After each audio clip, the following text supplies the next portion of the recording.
Hello, good evening. It's 10 p.m. in Accra, and wherever you're watching us from, this is News at 10. We're live on TV3 and 3FM 92.7. Remember, you can follow us on our live stream across the world on 3news.com or on our Facebook page. Let's begin with the major news highlights for the day. TV3 Investigations have revealed that canned fish with a brand name Asahi, intercepted by Mile 7 police on Tuesday, is not a registered product. Meanwhile, the Food and Drugs Authority has begun investigations to establish the circumstances under which the product was imported and cleared from the ports.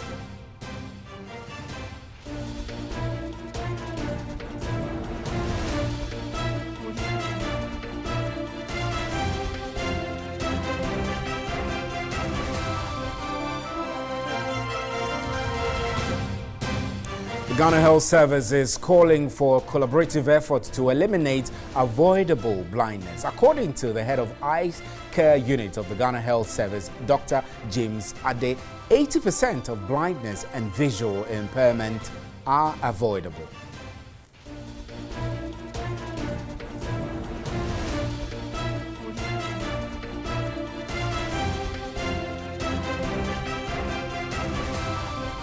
And sources of funding for the establishment of the Northern Development Authority was a major concern for most members of Parliament Thursday on the floor of the House. Minority Leader Haruna Idrisu says the consolidated fund, which government intends to draw funding from, is unreliable. The Northern Development Authority bill has meanwhile been taken through the second reading stage.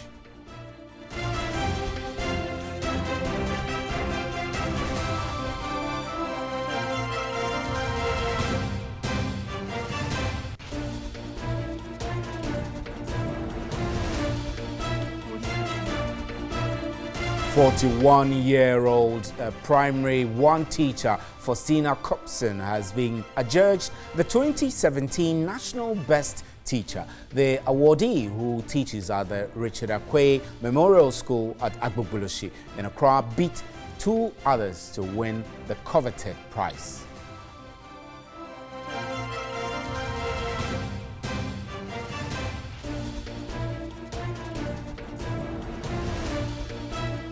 This is News at 10. We're live on 3FM 92.7 as well. You can hear us also.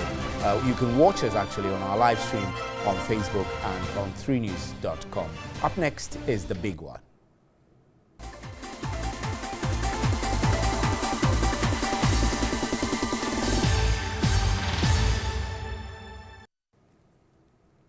Welcome back. Now, TV3 Investigations have revealed that canned fish with a brand name Asahi, intercepted by Mile 7 police on Tuesday, is not a registered product. Meanwhile, the Food and Drugs Authority has begun investigations to establish the circumstances under which the product was imported and cleared from the ports. TV3 on Wednesday broke the story on the unwholesome canned fish with a brand name Asahi, intercepted at Ofankor by the Achimota Mile 7 District Police. Further investigations revealed the products were imported by a general merchant operating under the company name Dochisco Ventures, owned by one Kofi Owusu. Our sources indicate the company imports mainly from China, where the Asahi mackerel was produced. Further probing revealed the product name could not be traced in the Food and Drugs Authority register. The Food and Drugs Authority earlier declined an official comment, saying it had to begin its investigations before speaking to the media. TV3's check with the Tema Port office of the FDA also denied knowledge of ever inspecting and giving the green light to any such product. The CEO of the company reported to the police and was asked to give a statement and was admitted to police inquiry bail together with the 4 drivers who were earlier detained. As at noon Thursday, the first truck was still stuck at Ofankor with the goods, while the other 2 were parked at the Mile 7 police station.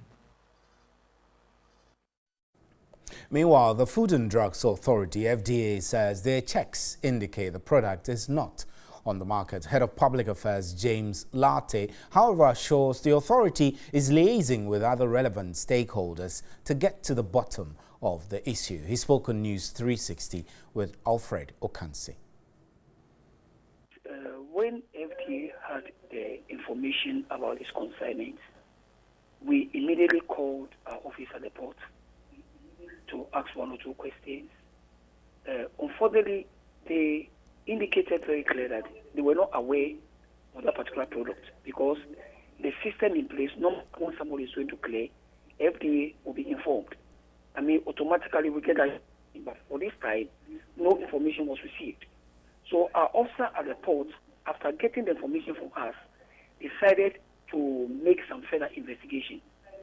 I spoke to him just this evening, and he indicated that they've gone to SEPS, they've spoken with SEPS, they've gone to other departments, checked, but as of now, they've not confirmed how the product was cleared. Even getting the name of the product currently has become a big problem, but it's still being investigated. Aside that, our officers went to the Myselin police to verify the products that have been seized there. We picked samples that have been investigated. Like you rightly indicated, they are unregistered products. FDA has not given approval to those products. We're not investigating. We have gone also to the regional police command where that the case has been transferred. They also confirmed to us that, yes, in the investigation. So we're together, let me say, together with SEPS, FDA, and we are doing an investigation to ensure that we'll know how the products were cleared if it came to the port. Really, I mean, that's exactly where the concern is, because how can it be that an unregistered product goes through our port? That is, if it went through the port. Because from what you're telling me, the SEPS and all other authorities who are supposed to check the containers that go through the port are not aware how this product got onto them. I mean, onto the market or was cleared from the port. You know, sometimes these are some of the challenges that come in. But the point is that once we started investigating, I mean, this is not a spiritual matter, it's a natural matter. Once we are investigating, definitely we'll come out with what actually happened. So let's see what happens, because definitely the truth will come out. Right, let's get onto the telephone lines now and speak with Kofi Owusu, popularly known as Kofi Capito, the Chief Executive Officer of the Consumer Protection Agency. Mr. Capito, good evening. Thank you. We're extremely grateful that you could join us. Good evening to you and whether it's your viewers or your listeners. Right, I know. You know, my name is Owusu, not Owusu. Right, we apologize for the mix-up. Sure. Kofi Owusu. So there are many people who are alarmed that these products found their way into Ghana in the first place. Somebody coming from the consumer protection community. Are you surprised or alarmed also? I am extremely alarmed in a sense that when I first was informed by your producer about this incident, I did some quick checks, and it is very, very worrisome that containers, it's not even barrels, okay, could come through our ports without any of the agencies. And let me just state that the FDA is not a final person that would release the container. They are part of the team at the port that makes sure that the consumers are protected. My worry is if the items are not duly registered at the FDA, how come nobody was able to raise any red alert or red flags to say that, hold on a minute, it's not just a container, but 2 or 3 containers. And it's very, very surprising to me that in this century, 2017, with the introduction of this single window or the new port system, which is the paperless, this can happen. It's very, very worrisome. And let me just take this opportunity to thank the people who alerted authority for this unwholesome goods to get on our markets. So what does this tell you about the state of alertness at the various ports? I mean, Ghana's port is a gateway to Africa, we call it, and then these goods are still able to go through without the necessary checks to ensure that they're safe for human consumption, or to even ensure that they came through the right channels? I would just say that tomorrow, I personally will get involved. I will engage the FDA to know exactly where the investigation is going. I would also engage the people who should have protected the final release, which is Customs, National Security, and all the other agencies at the port. The question is, if one person makes a mistake, I can agree, but for the whole system to fail is very, very worrisome. I can imagine. Somebody should have raised the alarm. Let's say somebody went to sleep on the job. You can't tell me that all the agencies went to sleep. So this smells a little bit suspicious. I don't know whether it was an organized thing, that all agencies actually turn a blind eye for these things to go on. So let's say that consumers, I am glad that through your medium, the consumers should be aware of this brand, and they should watch out so that nobody encounters any of these unwholesome products. Right. There's no way that mackerel or sardine should have the odor that it had for it to attract people, for people to raise alarm. If it is not if that didn't happen, I am sure probably the goods probably would have been on the way to the final destination. My little worry is the fact that the investigation earlier could not detect the final destination. It's good that the owner apparently came to the police station, who has been able to bail the drivers, and he himself has been allowed to go home. I believe the police should have any information they need so that tomorrow further investigations can be made. But I would just say that consumers should be aware as to what they buy on the market. Right, Mr. Kofi Owusu, we're grateful for your time. This is News at 10. We're live on 3FM 92.7 as well. We have more news for you. Please don't go away.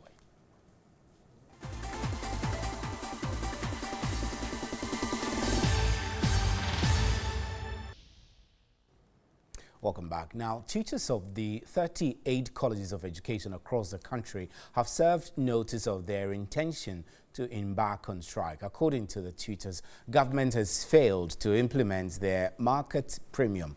It will be recalled that the then 38 teacher training colleges were converted into colleges of education in 2004 and given the mandate to train diplomates to teach in the country's basic schools. This followed the implementation of the Anamwa Mensa Educational Reforms Committee recommendations. This evening, we have in the studio Prince Obing Hema, who is the National Secretary of the Colleges of Education Teachers Association of Ghana. He's in the studio with me. Good evening, sir. Thank you. We're extremely grateful that you're here. Now, last year, this issue came up. Yeah. It's over a year now, and there is a new government in place. Can you tell me how the consultation between your union and the new government has gone up to today? I must say there has been lots of conversation since the last time the last government started. You know, we had a migration being effected in October 2016, even though we had written agreement with the Fair Wages and Salaries Commission, duly signed by Mr. Smith-Graham, committing himself to let the thing start from January 2016 any time it was ready. So when the migration took effect in October 2016, the then Deputy Minister of Education in charge of Tertiary, Honorable Okujetu Abrakwa, gave us a written MOU, committing themselves to paying the arrears between the old and the new salary level. This written MOU is still standing, it's still valid, right? And it's still not being paid. You know, government is a continuous process. NDC is gone, MPP is in. You inherit both assets and liabilities. And it makes no difference. You expect the fortunately, just yesterday, the issue had been pending before the National Labour Commission, and thanks be to God, they ruled in our favor. The Finance Ministry agreed to, or admitted to having owed us and that they will pay. So they have 2 weeks within which they have to make do with their arrangements, submit documents indicating how they are going to pay that. So that is not a big issue. The biggest issue now is the issue of market premium.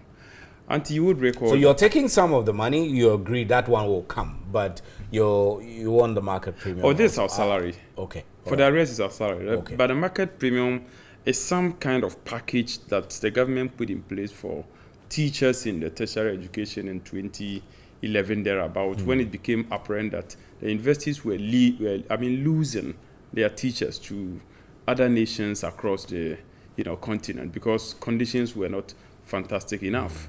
And that they put that in place to attract and retain the best of brains to teach in the universities. And that the health workers also had it. So later, when it's like a floodgate was being opened and a lot of people were coming in, the government put in place embargo on it. That is a white paper freezing the thing, saying that it should not be extended to any other worker apart from tertiary teachers and health workers. But then we did not qualify because we were pre-tertiary training colleges. Following the passage of Act 847, the Colleges of Education Act, we also came on board as fully fledged tertiary institutions, and we qualify. So we just asking that they extend to us what they extended to people. You see, we're not just making noise that we want money, but we're saying that we want that due recognition to get people to stay. Following the act, the passage of the act, job description has changed, entry behavior has changed. Those days you could teach with your first degree in the training college. Now you need to have your second degree in your requisite discipline before you can teach. People have gone ahead to do PhD. We have doctors who are teaching in the College of Education.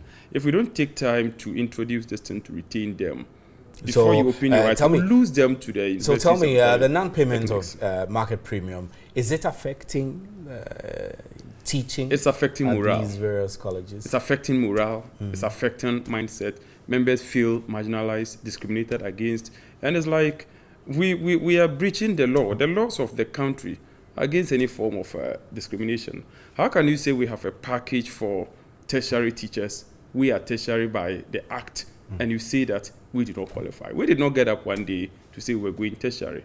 It was a legislative instrument that upgraded the colleges to tertiary. So if we are doing the work, assigned to us, then you must be to us whatever recognized as such. Mr. Hema, we're grateful for your time. Thank you very much for coming.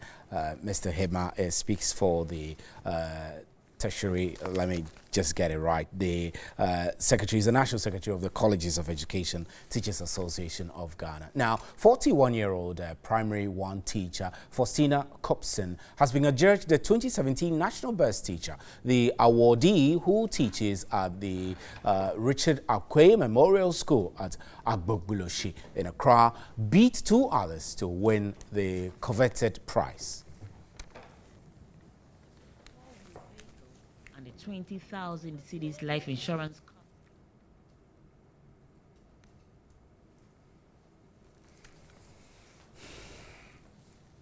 Right, let's get back to the discussions here. I have with me tonight Norbert Gbogbochi, who is the Deputy Communications Director of the Coalition of Concerned Teachers, CCT Ghana. I hope I got your name correct. Good. So how will you describe the state of the Ghanaian teacher today? Today is a day we're supposed to be celebrating teachers.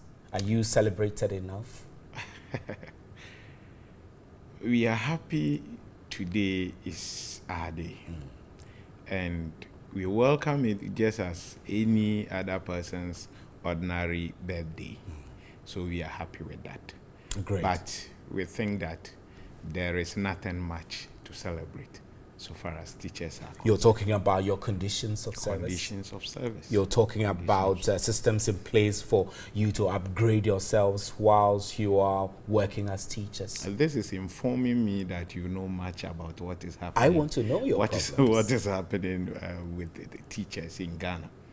A situation where we look at the level that we are now, implementing free SHS. It means that the basic is basically free. Now we have free SHS, but teachers have to fight for their salary arrears. And a teacher who is teaching a student that sleeps in the dormitory free, that is fed free, that is clothed free, but the teacher that teaches that student, it's not paid on time. It's not paid from 2012 till today.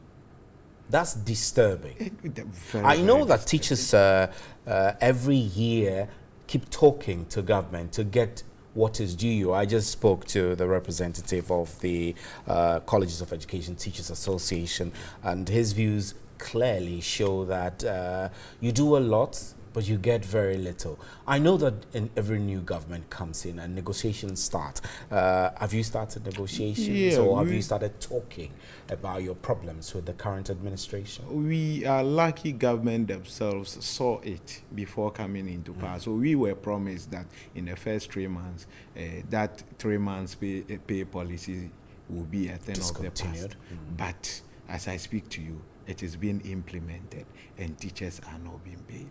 Do you know that this particular month we were supposed to enjoy what we call incremental credit, but it never came. It didn't come.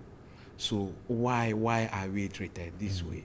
So why is it that we must always call for what is legitimately ours before it is being given to us? As we speak to you, materials and other things have gone to the schools. But when you talk about the real teaching and learning materials, they are still lacking. So let me ask you, on the issue of the teaching and learning materials, the real tools you need to impart knowledge onto the students you teach, what are they not provided? They are not provided. As I speak to you, teachers use the peanut they get in buying lesson notebooks. In certain schools, they use the little that they have to buy chalks. If they are not there, what do? Do you sit as a manager and say it is not there? But elsewhere, it doesn't happen.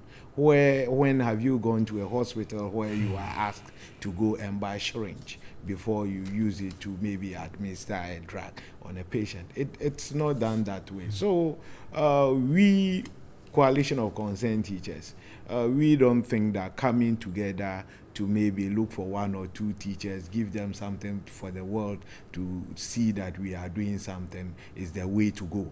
We think that we should extend our hands into the villages. The Triponi, the Zezeres, you go to Alavanos, that is where I come from. The villages, we go down there, meet the teachers and meet their demands. Teachers' bungalows are needed. We say we are checking absenteeism. We must look for the root cause of teacher absenteeism. And that is accommodation. That is accommodation. Because they need to travel from far distances to get into school. So let me, you spoke earlier about the free SHS policy. I need to find out from you, looking at how things are going and the expectation that we're not just going to get free, but we're going to get quality as well. How crucial is the role of the teacher to ensuring quality during the implementation of this free SHS? Teachers as the human resource development that you see education revolves around is always being neglected. We are looking at something. If you compare the last administration to the current one, the previous one, you realize that they focus much on infrastructure. But was there a link between the infrastructure and the academic excellence? Missing. That was so missing. you would expect and this today, government to very good, bring a very common good. ground. So that should be the first one. My president mentioned it on one of the networks that if we have gone all the way looking for cash wherever it is to build schools, to implement free SHS, we should do same in making sure that the teacher is taken care of. And that one is not being done. So is it that we are following the footsteps of those that couldn't do it? This is the time for us to rechannel, refocus. We also go with NAGRAT, that a day be set aside for teachers. You want the holiday? Well, it's a good one. When you go to USA and maybe Thailand, they have a holiday for teachers. And that is when they sit and Jojo over where they should go. Then and also you know, maybe take something small. But anyway, I mean, on the lighter note, I know that the problems are there, but this government's approach, the way we see it, is that regardless of the problem, there are problems of infrastructure. There are some senior high schools which don't have enough facilities to house all the many people who came in free and all of that. So these problems are there. Do you get the sense that the problems should be a hindrance to the implementation of these policies? That problem also includes your upkeep, though. Yeah, it shouldn't have been. But when we are forced to the wall, it will happen. Right. Because it becomes very disturbing when a teacher who does not have a accommodation, does not know where, or does not have where to stay, and this teacher is expected to deliver at the maximum best. You know, it's been nice talking to you. We'll have to end our conversation. Grateful. Norbert Bochi is the Deputy Communications Director of the Coalition of Concerned Teachers. I'm Stephen Enti. We're grateful that you make time to watch us. That's where we wrap up with News at 10. Thanks very much. On behalf of the crew, good night. And there is more news at 3news.com.